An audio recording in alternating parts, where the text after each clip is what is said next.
저는요, 노래하는 방송 프로그램을 인터넷에서 즐겨봅니다. 몇 가지 프로그램이 있는데요. 그 중에 하나는요, KBS TV에서 방송하는 전국 노래자랑입니다. 그럼 아세요? 잘 모르시는 거네. 그렇죠? 그 전문가 가수가 아닌 보통 사람들이 나와서, 우리 이웃들이 나와서 이제 자신이 좋아하는 노래를 부르는 경연 프로그램이죠. 참가자가 노래하는 중에 이 심사자가요, 딩동댕으로 통과를 안 내리기도 하고, 또 노래 중에 땡 하고 이제 탈락했다고 이렇게 하는 그런 프로그램이에요. 그래서 아주 재미있습니다. 근데 이 프로그램 백미는요, 방송 출연자를 아주 편하게 대하며 이웃집 아저씨처럼 구수한 진행을 해온 송혜 씨였어요. 송혜 씨였어요. 그런데 40여 년간 진행한 송혜 씨가 지난 6월 8일 95세의 나이로 별세하셨지요. 그래서 이제 전국 노래자랑을 누가 진행한지가 초미의 관심사가 되고 있는데, 누가 진행하든 아마 그 전 진행자의 솜씨를 따라가지는 못할 것 같아요. 이제 하여튼 그렇지만 새로운 진행자가 세워진 전국 노래자랑을 보기를 내심 기대하고 있습니다. 오해하지 마세요. 제가 지금 인터넷에서 과외만 듣는 거 아닙니다. 인터넷 통해서면 찬송도 많이 나오죠. 복음 찬송도 많이 나옵니다. 다른 교회 찬송도 듣습니다. 은혜가 되지요. 찬송 들으면 은혜 돼요. 찬송 좋아하는 것 같아요. 노래를 좋아하는 것 같아요. 근데 가장 좋은 시간은요, 무엇보다도 제가 입을 열어 직접 찬양하는 거예요. 그것보다 더 좋은 건 없더라고요. 찬송가나 복음성가의 가사를 음미하면서 말입니다. 찬양은 곡조 있는 뭐라고요? 기도다 그러죠. 그런 말이 있는데 정말 그런 것 같아요. 예를 들면 찬송가 438장 같은 경우는요, 내 영혼이 연총이며 중환재진 복보니 슬픈 많은 이 세상도 천국으로 화도다. 할렐루야 찬양하세 내 모든 죄 사함 받고 주 예수와 동행하니 그 어디나 하늘나라. 이렇게 찬양하며 내 심령에 하나님 나라가 임하는 것 같아요. 오늘 본문에 시편 기자인 다윗도 찬양을 너무나 좋아했습니다. 1절 말씀 보시면요, 오라 우리가 여호와께 노래하며 우리의 구원의 반성을 향하여 절구히 부르자. 저는 주로 혼자 찬양하는데 다윗은 저와 달리 오라 합니다.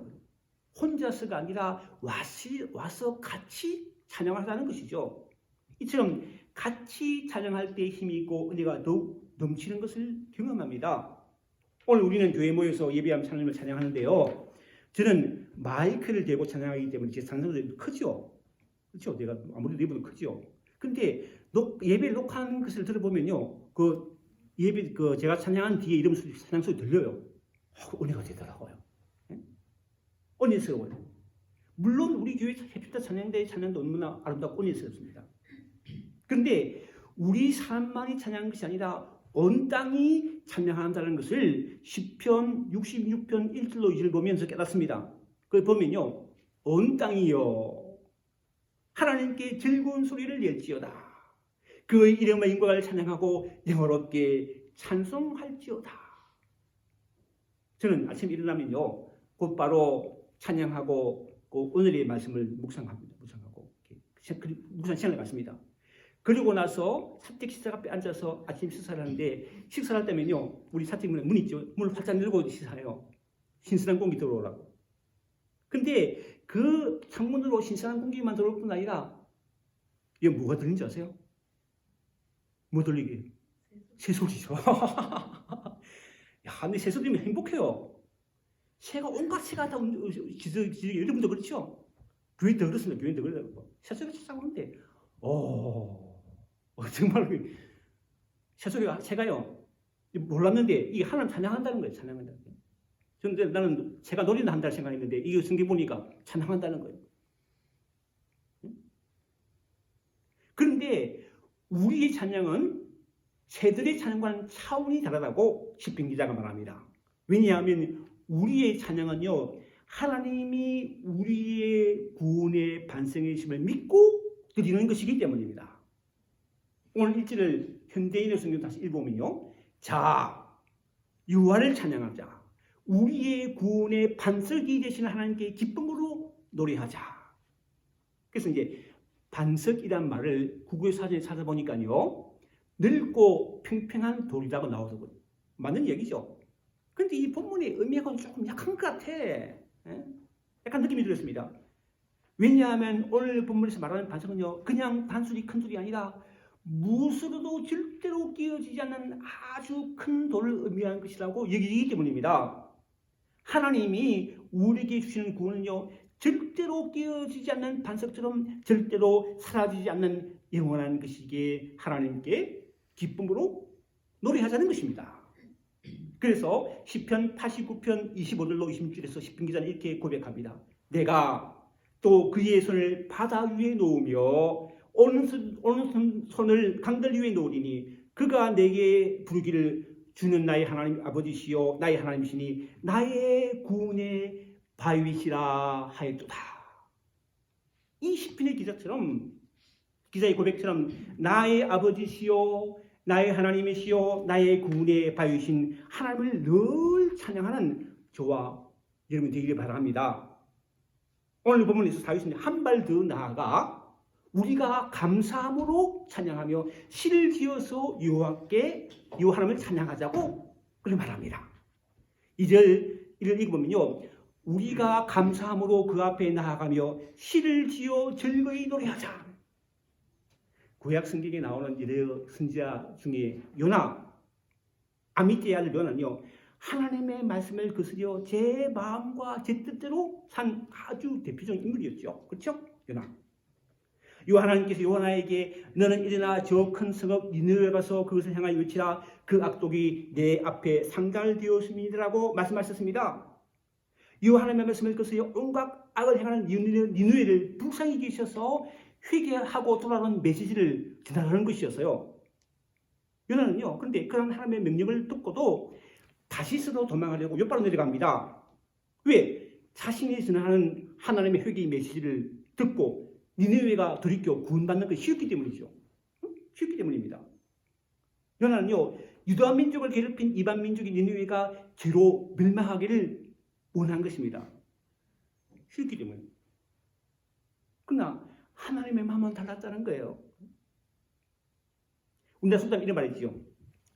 10손가락 때문에 안 아픈 손가락이 없다고 그러죠. 없다는 뜻이죠. 부모는요, 모든 자식을 아주 공평하게 대한다는 의미로 부모의 자식 사랑하는 마음은 모든 자녀에게 똑같다는 거예요. 우리 인간을 향한 하나님 아버지의 마음이 바로 이와 같다는 것인데, 요나는 부모와 같은 이런 하나님 아버지의 마음 몰랐던 것이죠. 그래서 하나님 말씀을 따라 니느웨 가지 않고 옆바로 내려가서 배를 타고 멀리 다시스로 도망하려 했던 것입니다.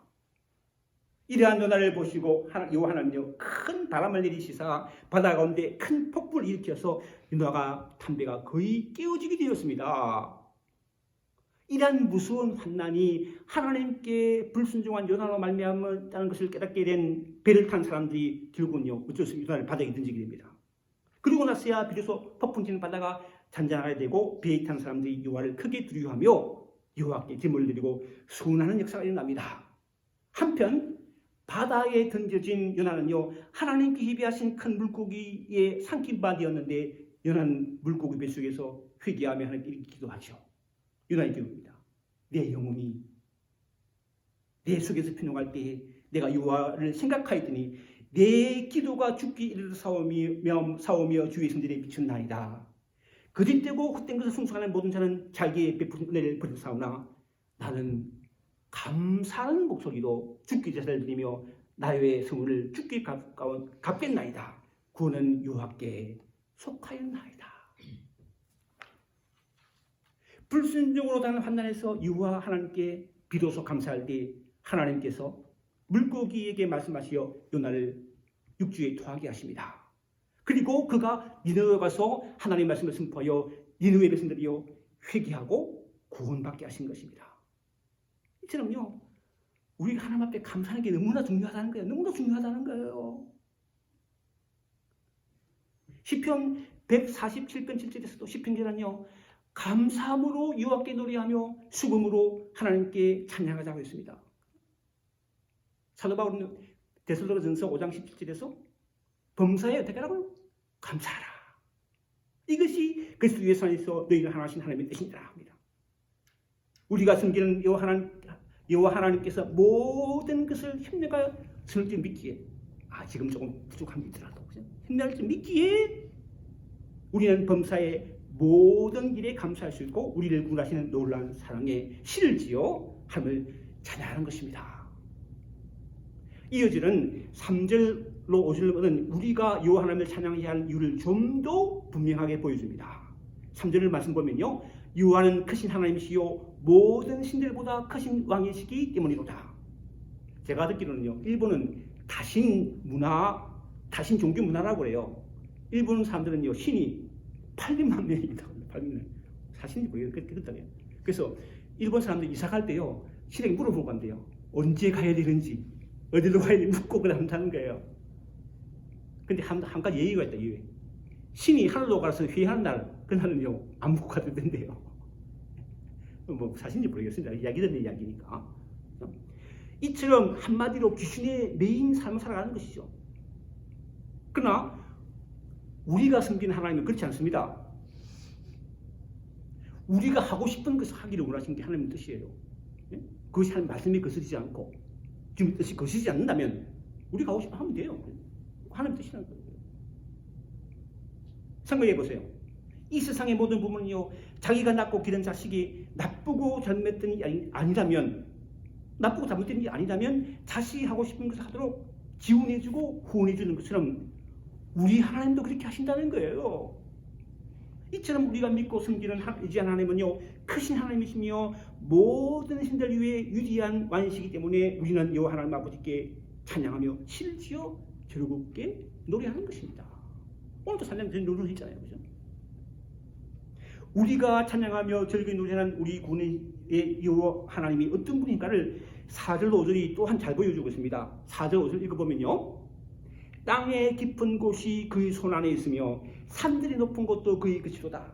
바다도 그의 것이다. 그가 만드셨고 육지도 그의 손이 지으셨도다. 저는요, 고등학교를 졸업하고 한국에 있었으니까 친구들과 제주도로 놀러 간 적이 있었습니다. 친한 친구가 놀러 갔어요. 부산에서 배를 타고 제주도에 도착해서 며칠간 여행을 했는데 유로 그 제주도 명소 중에서 만장굴에 갔던 게 기억나. 만장굴에 가보셨어요? 가보셨죠? 굴이 아주 깊더라고요. 굉장히 깊더라고요. 그렇게 깊은 굴을 제가 태어나 생전 처음 본 곳이었습니다. 이분이 인터넷 찾아보니까요, 제주말로 아주 깊다는 의미에서 만장이 그물이 굴로 불렸다고 하는데요, 만장굴의 총 길이가 7.4km 이르며 부분지로 다층구조를 지닌 용암동굴로 주통로는 폭이 18m, 높이가 23m에 이르는 세계적으로 큰 규모의 용암동굴이라고 하더군요. 그 만장굴에 여행 갔던 친구들하고 지리산에도 갔습니다. 지리산 가보셨습니까? 지리산은요, 다름을 아는 것, 차이를 아는 것, 그리고 그 다름과 차이를 인정하는 것이라는 의미라고 해요. 1961년 최초의 대한민국의 국립공원으로 지정되었으며 대한민국에서는 48만 3,022평방킬로미터의 가장 넓은 면적을 지닌 산악형 국립공원으로 둘레가 350km 되는 지리산에는요, 셀 수 없는 많은 봉우리가 1915m의 천안봉을 중심으로 평풍처럼 펼쳐졌으며 20세기의 20여 개의 능선 사이로 계곡이 자리 잡고 있다고 합니다.